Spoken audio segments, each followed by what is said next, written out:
वैसे तो ये कास्ट आयरन प्री सीजनड आते हैं। इसकी ड्यूरेबिलिटी को मेंटेन करने के लिए सीजनिंग प्रोसेस बहुत ही इंपॉर्टेंट होती है, जो कि टाइम टाइम पर करनी होती है, जिससे हमारा पैन बहुत ही ड्यूरेबल हो जाता है। और अगर आपने इस प्रोसेस को नहीं किया, इससे आपके पैन में रस्टिंग हो सकती है, जो कि आपके लिए अच्छी नहीं है। तो आपको टाइम टाइम पर सीजनिंग प्रोसेस करनी होती है। इसे आपको कैसे करना है, इसके बारे में हम डिटेल में बात करेंगे। नॉर्मली आप कास्ट आयरन स्केलेट्स को माइल्ड डिटर्जेंट के साथ नॉर्मल वाटर से क्लीन कर सकते हैं, लेकिन अगर ये क्लीन ना हो तो आप यहाँ पर हॉट वाटर का इस्तेमाल कर सकते हैं इसे क्लीन करने के लिए। और कुछ भी जो इसमें स्टक हो वो आप नॉर्मल सॉल्ट से इसे क्लीन कर सकते हैं। यहाँ पर मैं नमक ले रही हूँ और इस सॉल्ट के साथ और स्क्रबर की मदद से हम इसे क्लीन कर लेंगे। इससे जो भी चीजें इसमें स्टक होंगी वो आसानी से रिमूव हो जाएंगी। और यहाँ पर इसे हम हॉट वाटर से इसे क्लीन कर लेंगे। और सॉल्ट के साथ रिंस करने के बाद इसमें हम थोड़ा सा माइल्ड डिटर्जेंट यूज करेंगे इसे साफ करने के लिए। तो ये मैंने इसमें माइल्ड डिटर्जेंट अप्लाई कर लिया है। तो अब हम इसे रिंस कर लेंगे। तो अब आप देख सकते हैं जो हमारा कास्ट आयरन कढ़ाई है वो बिल्कुल अच्छे से क्लीन हो गई है। और इसके बाद इसे हम ड्राई क्लीन क्लॉथ से इसे हम वाइप कर लेंगे इस तरह।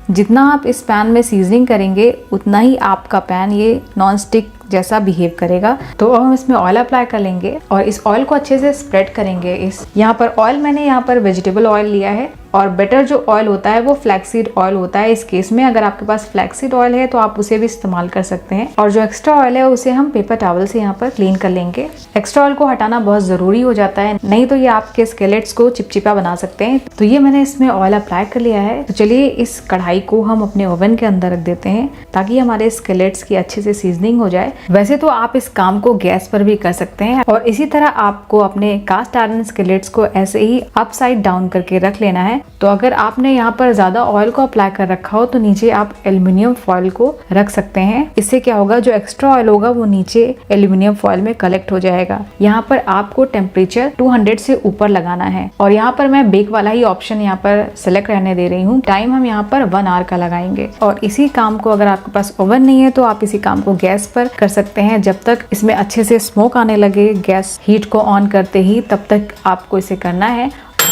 और ये मैंने कास्ट आयरन कढ़ाई को 1 घंटे के लिए ओवन के अंदर रखा था। अभी हम इसे टच नहीं करेंगे। जब ये अच्छे से ठंडी हो जाएगी और ओवन से बाहर निकाल कर इसे हम रख सकते हैं किचन में, या फिर इस कढ़ाई में हमें कुछ बनाना हो तो भी हम इसमें बना सकते हैं सीजनिंग के तुरंत बाद। अच्छे से ठंडी हो चुकी है तो इसे चलिए बाहर निकाल लेते हैं ओवन से। इस पैन को यूज करने के बाद आपको कुछ चीजों को ध्यान रखना है, जैसे कि इसमें आपको स्टील का स्क्रबर नहीं लगाना है और साथ ही इसे आपको यूज करने के बाद बहुत देर पानी में भिगा के नहीं रखना है। इससे क्या होगा, आपके पैन में यहाँ पर रस्टिंग हो सकती है। इस चीज को आपको माइंड में रखना है।